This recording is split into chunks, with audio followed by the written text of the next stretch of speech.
ഈ കാൽസ്യം നമ്മുടെ ശരീരത്തിൽ കാര്യമായി കുറയുകയാണെങ്കിൽ നമുക്ക് അനുഭവപ്പെടാവുന്ന ലക്ഷണങ്ങൾ എന്തൊക്കെയാണ് എന്ന് നോക്കാം. ജോയിൻറ്റ് പെയിൻ, മസിൽ പെയിൻ, തരിപ്പ്, കടച്ചിൽ, പ്രത്യേകിച്ച് നമ്മുടെ തുട അല്ലെങ്കിൽ മുട്ടിന് താഴെയുള്ള ഭാഗം. കുട്ടികളെല്ലാം കൂടുതൽ ഓടി വന്നു അല്ലെങ്കിൽ കളിച്ചൊക്കെ വരുമ്പോൾ പലപ്പോഴും അവർ കാലുവേദന അല്ലെങ്കിൽ വയറുവേദന എന്നൊക്കെ പറയാറുണ്ടാകാം. ഇനി നമ്മുടെ ഹെയർ, അതുപോലെ നെയിൽ, ഇതിലൊക്കെ കാൽസ്യക്കുറവ് കൊണ്ട് പ്രകടമായ മാറ്റങ്ങൾ കാണുന്നു. മുടിയുടെ ലസ്ചർ അല്ലെങ്കിൽ അതിൻ്റെ ഒരു നാച്ചുറൽ ഒരു തിളക്കം നഷ്ടപ്പെടുക, മുടി വല്ലാതെ ഡ്രൈ ആയിരിക്കുക, മുടി വട്ടത്തിൽ പല ഭാഗങ്ങളിൽ പൊഴിഞ്ഞു പോകുക, മുടി ഒട്ടാകെ കൊഴിയുക. ഇനി നമ്മുടെ ചർമ്മത്തിലും പല അസുഖങ്ങളും കാൽസ്യക്കുറവ് കൊണ്ടുണ്ടാവാൻ സാധ്യതയുണ്ട്.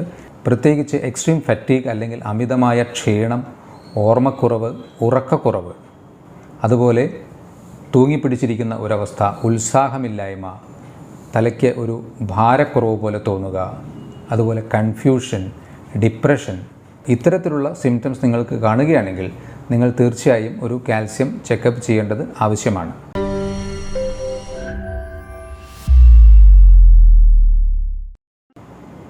ഹായ് ഫ്രണ്ട്സ്, ഞാൻ ഡോക്ടർ അഭിരാം. നമ്മുടെ പ്രകൃതിയിലെയും അതുപോലെ മനുഷ്യ ശരീരത്തിലെയും എല്ലാം പ്രധാനപ്പെട്ട ഒരു എലമെൻ്റാണ് കാൽസ്യം എന്നുള്ളത്.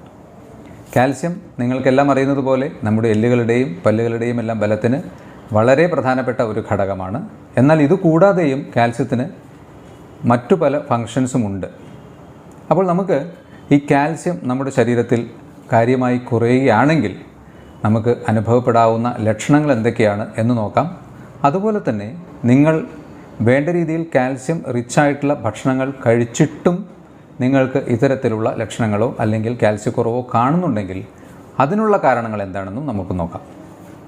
കാൽസ്യം കുറഞ്ഞാൽ ഏറ്റവും പ്രധാനമായി കാണാവുന്ന ഒരു ലക്ഷണം ജോയിൻറ്റ് റിലേറ്റഡ് ആയിട്ടുള്ള പ്രശ്നങ്ങൾ തന്നെയാണ്. അതായത് ജോയിൻറ്റ് പെയിൻ, മസിൽ പെയിൻ, തരിപ്പ്, കടച്ചിൽ, പ്രത്യേകിച്ച് നമ്മുടെ തുട അല്ലെങ്കിൽ മുട്ടിന് താഴെയുള്ള ഭാഗം. കുട്ടികളെല്ലാം കൂടുതൽ ഓടി വന്നു അല്ലെങ്കിൽ കളിച്ചൊക്കെ വരുമ്പോൾ പലപ്പോഴും അവർ കാലുവേദന അല്ലെങ്കിൽ വയറുവേദന എന്നൊക്കെ പറയാറുണ്ടാകാം.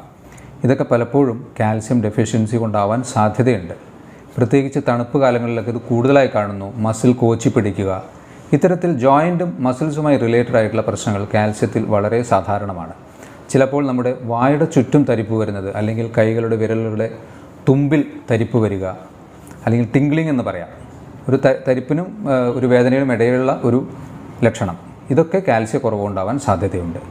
ഇനി നമ്മുടെ ഹെയർ, അതുപോലെ നെയിൽ, ഇതിലൊക്കെ കാൽസ്യക്കുറവ് കൊണ്ട് പ്രകടമായ മാറ്റങ്ങൾ കാണുന്നു.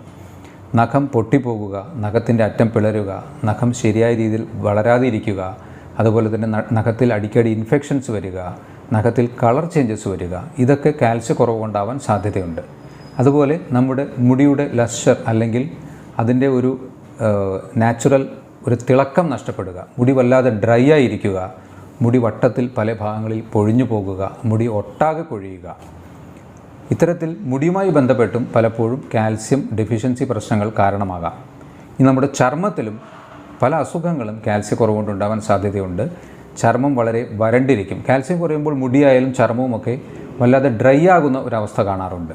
അതുപോലെ ചിലപ്പോൾ ചില അസുഖങ്ങളായ എക്സിമ അല്ലെങ്കിൽ സോറിയാസിസ് പോലെയുള്ള അസുഖങ്ങളൊക്കെ ഡെവലപ്പ് ചെയ്യുന്നതിന് വരെ ചിലപ്പോൾ കാൽസ്യം നല്ലതുപോലെ കുറഞ്ഞാൽ കാരണമായേക്കാം. ഇനി നമ്മുടെ ജനറൽ ഹെൽത്തിലും മനസ്സുമായി ബന്ധപ്പെട്ടും പല പ്രശ്നങ്ങളും കാൽസ്യം റിലേറ്റഡ് ആയിട്ട് ഉണ്ടാകാറുണ്ട് കാൽസ്യക്കുറവ് കൊണ്ട്. പ്രത്യേകിച്ച് എക്സ്ട്രീം ഫറ്റീഗ് അല്ലെങ്കിൽ അമിതമായ ക്ഷീണം, ഓർമ്മക്കുറവ്, ഉറക്കക്കുറവ്, അതുപോലെ തൂങ്ങിപ്പിടിച്ചിരിക്കുന്ന ഒരവസ്ഥ, ഉത്സാഹമില്ലായ്മ, തലയ്ക്ക് ഒരു ഭാരക്കുറവ് പോലെ തോന്നുക, അതുപോലെ കൺഫ്യൂഷൻ, ഡിപ്രഷൻ, ഇത്തരത്തിൽ നമ്മൾ പലപ്പോഴും ആലോചിക്കാത്ത കാൽസ്യവുമായി ബന്ധപ്പെട്ട എല്ലാവരും എല്ലുകളുടെയും പല്ലുകളുടെയും പ്രശ്നങ്ങളാണ് കൂടുതൽ ആലോചിക്കാറ്. എന്നാൽ ഇത്തരത്തിലുള്ള പ്രശ്നങ്ങളും കാൽസ്യക്കുറവ് കൊണ്ടുണ്ടാവാൻ സാധ്യതയുണ്ട്.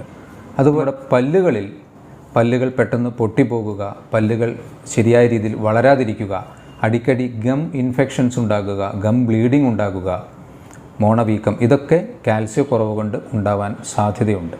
എല്ലുകളിൽ കാൽസ്യം കുറയുമ്പോൾ ഓസ്റ്റിയോപീനിയ എന്ന ഒരവസ്ഥയും, അത് ദീർഘകാലം അത്തരത്തിൽ കാൽസ്യക്കുറവ് നിലനിൽക്കുന്നത് മൂലം എല്ലുകൾ ദ്രവിക്കുക എന്ന അവസ്ഥയും ഉണ്ടാകാറുണ്ട്. ഇവിടെയും വീണ്ടും ജോയിൻറ്റ് പെയിൻസും, അതുപോലെ പെട്ടെന്ന് വീഴുമ്പോൾ വളരെ ചെറിയ തട്ടലിലോ അല്ലെങ്കിൽ മുട്ടലിലോ ഒക്കെ തന്നെ ഫ്രാക്ചർ സംഭവിക്കുക, ഇതെല്ലാം നമ്മുടെ എല്ലുകളിൽ കാൽസ്യം നല്ലതുപോലെ കുറയുന്നു എന്നാണ് കാണിക്കുന്നത്. ശരീരത്തിലെ കാൽസ്യത്തിൻ്റെ ഏകദേശം 99% സ്റ്റോർ ചെയ്യപ്പെട്ടിരിക്കുന്നത് എല്ലുകളിലാണ്. രക്തത്തിൽ ഈ കാൽസ്യത്തിൻ്റെ അളവ് കുറയുമ്പോൾ ശരീരം ഈ എല്ലുകളിൽ നിന്ന് ഡീമിനറലൈസ് ചെയ്ത് ഉപയോഗിക്കുകയാണ് ചെയ്യുന്നത്. സ്ത്രീകളിൽ മെൻസസ് റിലേറ്റഡ് ആയിട്ടുള്ള പ്രശ്നങ്ങൾ പലപ്പോഴും കാൽസ്യക്കുറവ് കൊണ്ട് ഉണ്ടാകാറുണ്ട്.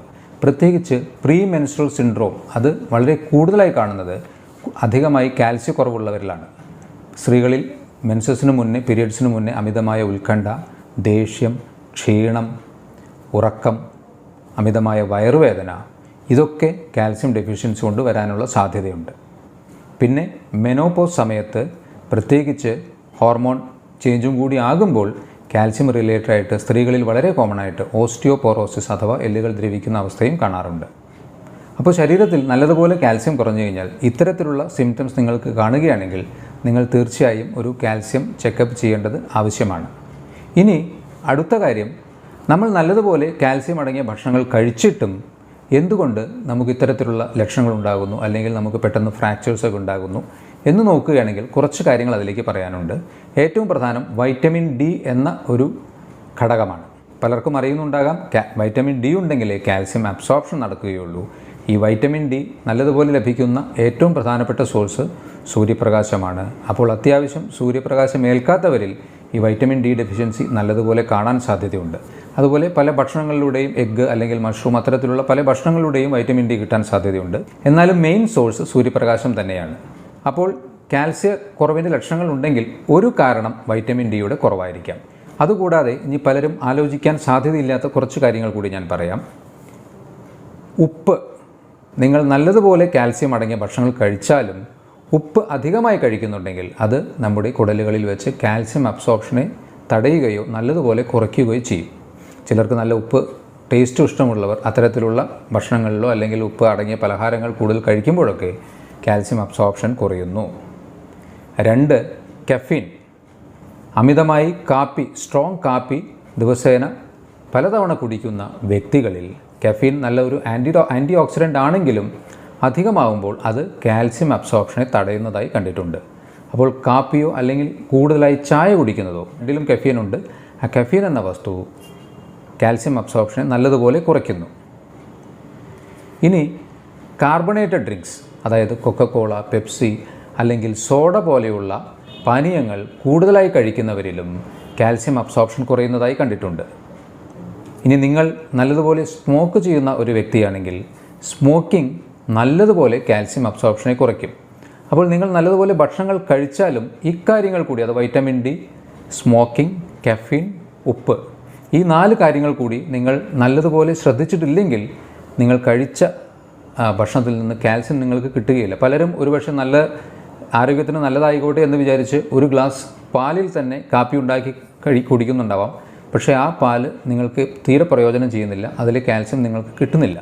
അപ്പോൾ കാൽസ്യവുമായി ബന്ധപ്പെട്ട ഡെഫിഷ്യൻസി കൊണ്ടുണ്ടാകാവുന്ന ലക്ഷണങ്ങളും കാൽസ്യക്കുറവ് നിങ്ങൾക്ക് വരാനുള്ള കാരണങ്ങളെയും പറ്റി ഞാൻ പറഞ്ഞു. ഈ ഒരു ഇൻഫർമേഷൻ ഒരുപക്ഷെ പലർക്കും ഉപകാരപ്പെട്ടേക്കാം. നിങ്ങളിത് മറ്റുള്ളവർക്ക് വേണ്ടി കൂടി ഷെയർ ചെയ്യൂ. ഇത്തരത്തിലുള്ള മറ്റൊരു ഇൻഫർമേഷനുമായി വീണ്ടും കാണാം. ബൈ.